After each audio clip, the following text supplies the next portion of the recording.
তো দিয়ে দিয়েছি দেখো চা আর চিনি, 2 চামচ চিনি দিয়েছি, 2 চামচ চা দিয়েছি। তো এত ধোঁয়া উঠছে লাস্ট পর্যন্ত কি হবে বুঝতে পারছি না, কিন্তু চিনিটা আপাতত মেল্ট হচ্ছে এটুকুনি বুঝতে পারছি। এবার কি করবি? বাবারে, আমরা কোনো কালে এত রোমান্টিক ছিলাম না, না আমি না রাজদীপ, দুজনে একটু কাঠখোট্টা টাইপের। ওই লাইটটা জ্বালি বললাম আর কারেন্টটা অফ হয়ে গেল।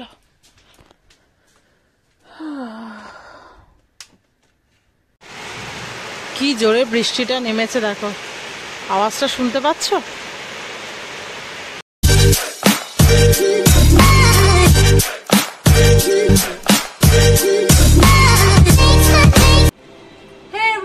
Good morning, welcome back to my channel. আশা করি তোমরা সবাই খুব ভালো আছো, আমরাও ভালো আছি আর জানি সবাই ভালো থাকবে। তার কারণ কালকের এত সুন্দর ঘুম হয়েছে কি বলবো। কালকে আমরা বাড়ি এসে তখন কারেন্ট ছিল, আবার কারেন্ট চলে গিয়েছিল, কিন্তু আমি কি করেছি মশারিটা টাঙিয়ে আর জানলাগুলো সব খুলে দিয়েছিলাম, যার জন্য এত সুন্দর হাওয়া দিচ্ছিল যে কারেন্ট নেই বোঝাই যাচ্ছিল না। কিছুক্ষণ পরে কারেন্ট চলে এসেছিল, কিন্তু আমি আর জানলা বন্ধ করিনি। রাজু বললো যাক জানলা খোলা থাক, মশারিটা টাঙানো আছে, অসুবিধা হবে না।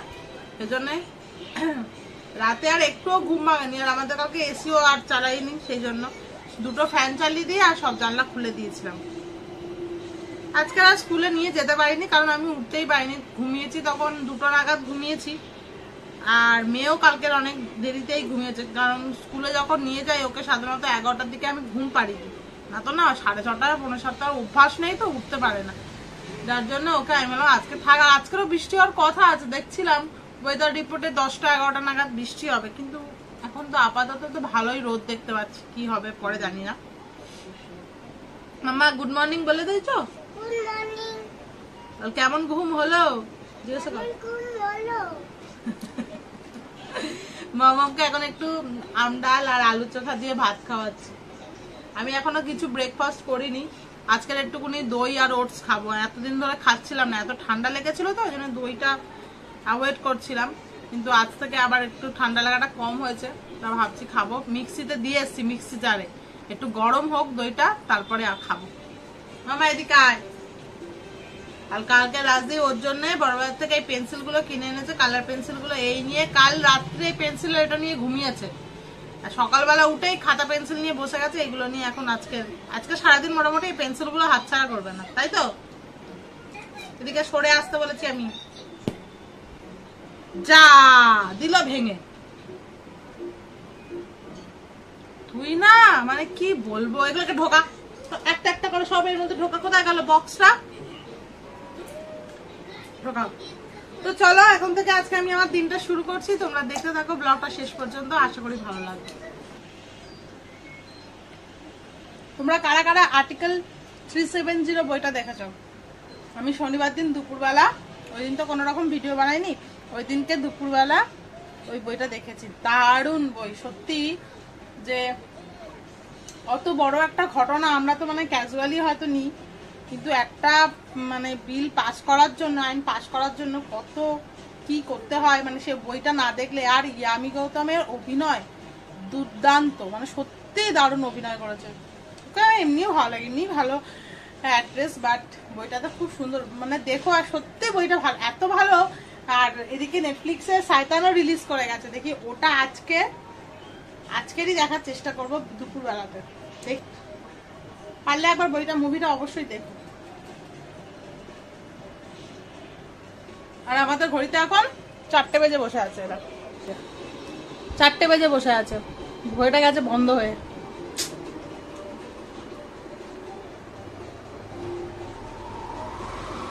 দেখি কোথাও ব্যাটারি খুঁজে পাই কিনা, নাহলে রাজদীপকে বলবো আনতে। এবার ঘড়ি বন্ধ হয়ে গেলে না, আগে আমাদের ঘরে ঘড়িই ছিল না, তখন ছিল না বলে কোনো অসুবিধা হতো না, মোবাইল দেখে দেখে অভ্যস্ত ছিল। আর এখন ঘড়িটা হয়ে তো, ঘড়িটা বন্ধ হয়ে থাকলে ভীষণ বিরক্ত লাগে। যখন 5:30 বাজে ঘুম থেকে উঠে জানলা বন্ধ করছি, প্রচন্ড রোদ আসে তো, আর আমি ঘড়ির দিকে তাকিয়ে দিচ্ছি 4টে বাজে, জানো কি হলো, ভোর 4টের সময় এত রোদ। তারপরে ফোনটা খুলে দেখি 5:30 বাজে, হ্যালো, তার মানে গেছে ঘড়িটা বন্ধ হয়ে। বারবার চোখ পড়ছে আর সুমানে দেখছি 4টে বাজে, এত অসুখ বিরক্তিকর লাগছে। আমি এক্ষুনি খুঁজবো একটা ব্যাটারি।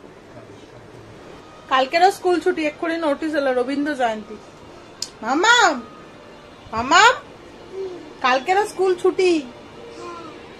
মজা, মজাই মজা, মজাই মজা।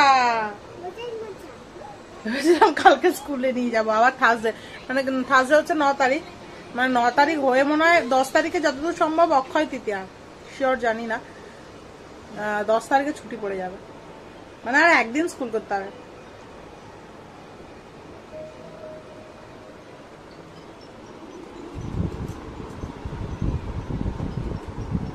মেয়েটাকে একটু পড়তে বসাবো। মামা এবার একটু পড়াশোনা করবো, হ্যাঁ এবিসিডি একটু লেখা হবে, হ্যাঁ না আজকে একটু 1 2 3 4 লেখা হোক। ওটো টিভি বন্ধ করে দিই এখন।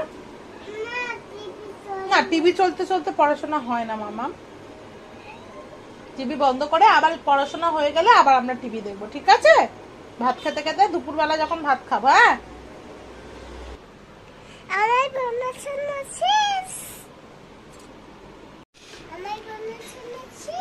পড়াশোনা শেষ। 12:40 হয়ে গেছে। এবার মেয়েটাকে স্নান করাবো, তারপর আমি স্নান করবো। নিচে গিয়েই স্নান করে নেবো। ভাবছিলাম উপরে করাবো, ভাবলাম না ওয়েদারটা যেহেতু বৃষ্টি বৃষ্টি হয়েছে থাক, দরকার নেই, নিচে গিজারে চান করে দেবো। আজকে একটু গরম জলেই চান করাবো। চলো মাম্মা আমি নিচে যাই, তারপর তুমি নানির কাছে বসবে, আমি তারপর স্নান করে নেবো, ঠিক আছে? উপরে নয় নিচে। হ্যাঁ এখন 2:15 হয়ে গেছে, এবার খেয়ে নি। যদিও অল্প খিদে পেয়ে যাচ্ছে, কেন জানি না খিদে পাচ্ছে না, তাহলে আর দেরি করাটা ঠিক হবে না, 2 বেজে গেছে অলরেডি। তা আজকে আমাদের লাঞ্চে অনেক কিছুই আছে। আছে হচ্ছে আলু চোখা, আম ডাল, আলু কুমড়ো দিয়ে একটা মাছের মাথা দিয়ে চচ্চড়ি, ঢেঁড়সের তরকারি, অনিয়ন দাঁড়াও দিচ্ছি, আর আছে ট্যাংরা মাছের ঝোল। দাঁড়াও ট্যাংরা মাছ তোমাদের দেখাতে পারছি না, এত ঝোল। এই যে পুচকি পুচকি ট্যাংরা মাছ। আর আছে স্পেশাল আম বাটা। এই আম বাটাটা খেতে আমার দারুণ লাগে, মানে এই আম বাটাটা না কাঁচা আম, ধনে, মানে ধনে, গোটা ধনে দিয়ে একসাথে মা মিক্সড করে, মানে মিক্সিতে বেটে তার মধ্যে এবার কাঁচা লঙ্কা দেয় দিয়ে, আর নুন আর চিনি। এরম ভাবে কোনোদিনও আম বাটা খেয়ে দেখো, অসাধারণ টেস্ট লাগে। মা সেই আম বাটা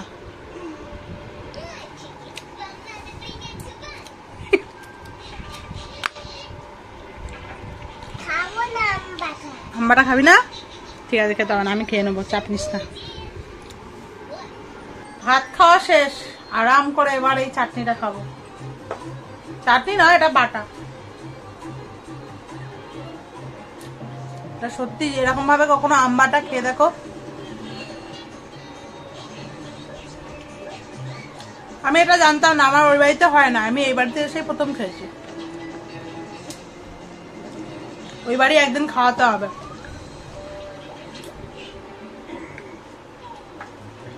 আজকে আমি মাছের ঝোল আর খাইনি, আমার আম ডাল আলু চোখা দিয়েই মোটামুটি সব ভাত খাওয়া গেছে, আর বাদ বাকি ওই চচ্চড়িটা ছিল ওটা দিয়ে, আর যেটুকুনি ভাত ছিল ওটুকুনি খেয়েছি। মাছের ঝোলটা মামাকে খাই দিয়েছি। আমার ট্যাংরা মাছ খেতে অতটা ভালোও লাগে না। আকাশের অবস্থা দেখে মনে হচ্ছে আবার বিকালবেলা আজকে বৃষ্টি হবে।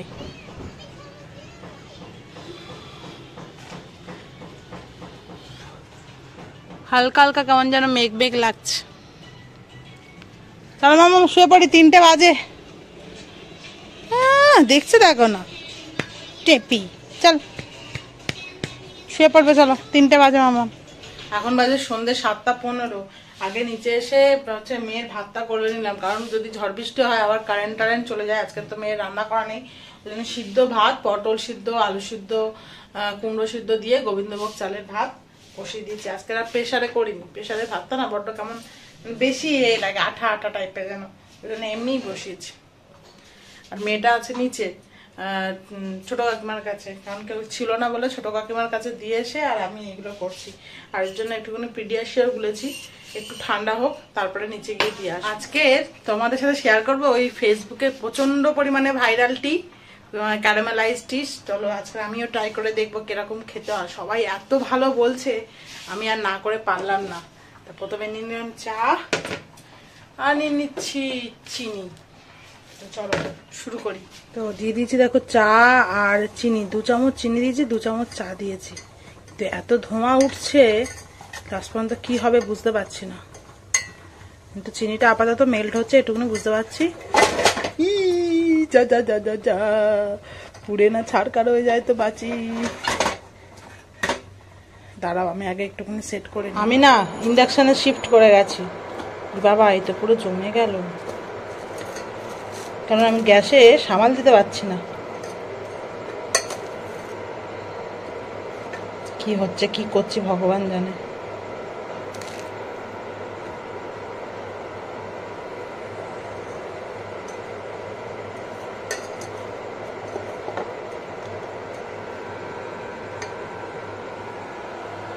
তো এবার আমি দুধটা না ঢেলে দিচ্ছি, এবার কিন্তু পুরো জমে গেছে চাটা, বুঝতে পারছি না কি হচ্ছে। দেখো এই দেখো, এই দেখো পুরো জমে গেছে। ফেসবুকে তো এরকম দেখায় না, কি হচ্ছে ভগবানই জানে। না না হয়েছে, দেখো খেতে কেমন হয়েছে জানি না।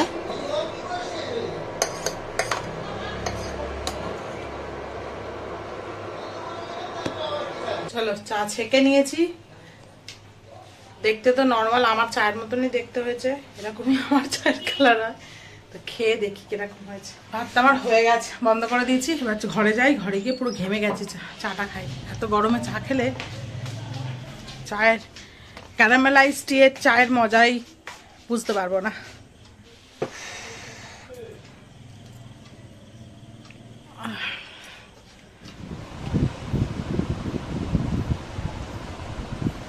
গন্ধটা কেমন একটা পোড়া পোড়া বেরোচ্ছে, মানে চা পাতা যে পুড়েছে না সেই গন্ধটা লাগছে।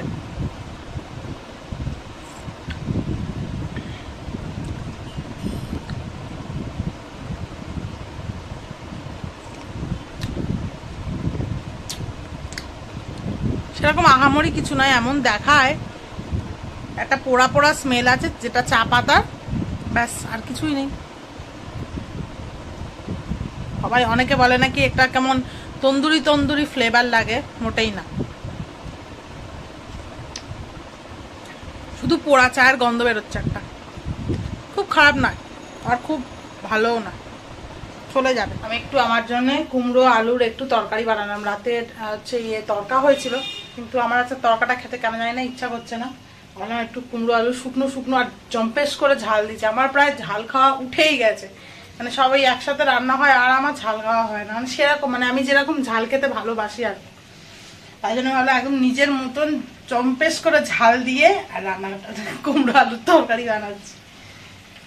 তো জল দিয়ে দিয়েছি, ঘরে যাই। মামা নিয়ে চলে এসেছি, মামাকে একটু চাপা দিয়ে আর ওটা ফুটে কাজ শেষ। এবার ওপরে চলে এসেছি, এবার একটু বসি, ঘেমে গেছি। এবার কি করবি? বাবা রে, তো বিশাল ব্যাপার। আমরা এখন কি করবো? ঘরের মধ্যে বসে বসে ক্যাচ ক্যাচ খেলছি। ক্যাচ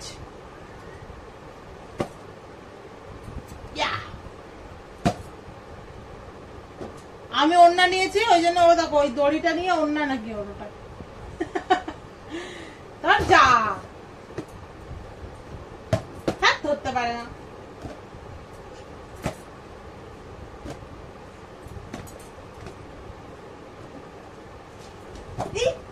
মাথায় লাগছিল তো এক্ষুনি। মামামের খাওয়া গেছে আর আমি আমার ট্রেন নিয়ে চলে এসেছি। মামা উঠে বস। মামা আজকে সিদ্ধ ভাতটা পুরো তৃপ্তি করে খেয়েছে। না মামা, সিদ্ধ ভাতটা ভালো হয়েছিল না? চলো এই বালিশটা একটু সরা না মামা, আমি একটু বসি, গরম হচ্ছে। এই বালিশটা, পাঁচ বালিশটা, পাপার বালিশটা, হ্যাঁ সরিয়ে দাও, সরিয়ে দাও, একদম সরিয়ে দাও। Thank you. না নিচেই বসি, খাটে হাওয়া লাগবে না, নিচেই বসি। না গো,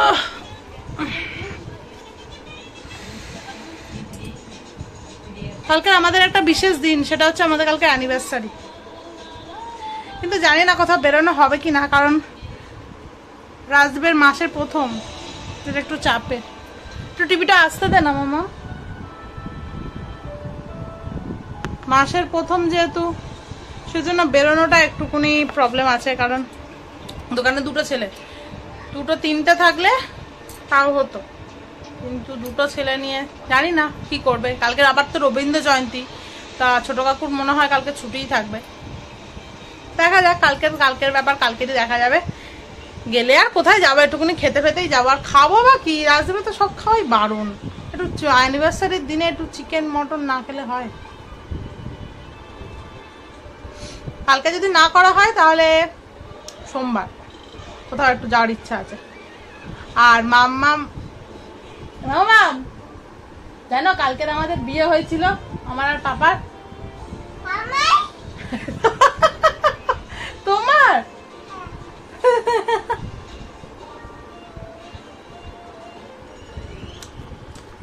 তুমি গিয়েছিলে আমাদের বিয়েতে? ও, কি খেয়েছিলে? ভাত আর কি? পাপা মাম্মির বিয়েতে গিয়েছিল। কুমড়ো আলুর তরকারিটা জম্পেস ঝাল দিয়েছে। কোনো গিফট কেউই কিছু কিনেনি। রাজদীপ তো ভুলে গেছিল, আমিও ভুলে গেছিলাম এবারে। আমি সাধারণত ভুলি না, কিন্তু এবারে আমিও ভুলে গেছিলাম। সেদিনকে হঠাৎ করে এডিট করতে করতে তারপর মনে পড়লো এটা তো মে মাস। বাচ্চা হয়ে গেলে যা হয় আর কি, ওর পিছনে সময় দিতে দিতেই। আমরা কোনো কালে এত রোমান্টিক ছিলাম না, না আমি না রাজদীপ, দুজনে একটু কাঠখোট্টা টাইপের। ওই ভ্যালেন্টাইন্স ডে বলো, রোজ ডে বলো, প্রপোজ ডে বলো, হ্যান বলো ত্যান বলো, বিয়ের আগেও কোনোদিনও পালন করিনি, বিয়ের পরেও। ভ্যালেন্টাইন্স ডেতে কোনোদিন গিফট টিফট দিইনি, গেলে হয়তো একটু খেতে ফেতে যেতাম বা একটু বেরোতাম, ব্যাস। কেউই অত রোমান্টিক নই। আরো বাচ্চা হওয়ার পর তো আরোই নয়। তো দেখা যাক কালকের কি হয়। বাইরের ওয়েদারটা দেখো, কি জোর ঝড় উঠেছে। ব্যাস, কারেন্ট গেল বলে এক্ষুনি।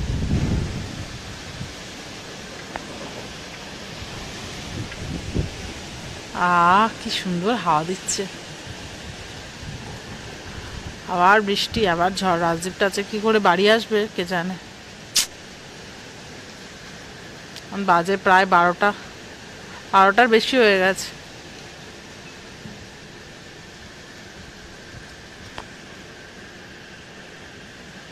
বেশ ভালোই ঝড়টা উঠেছে।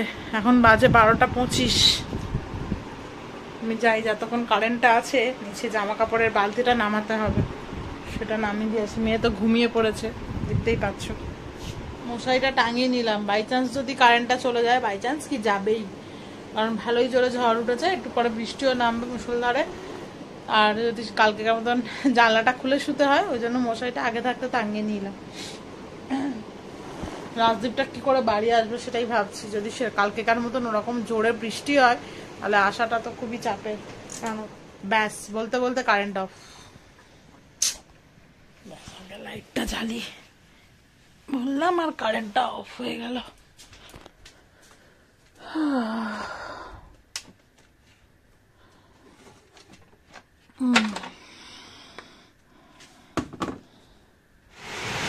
কি জোরে বৃষ্টিটা নেমেছে দেখো, আওয়াজটা শুনতে পাচ্ছ?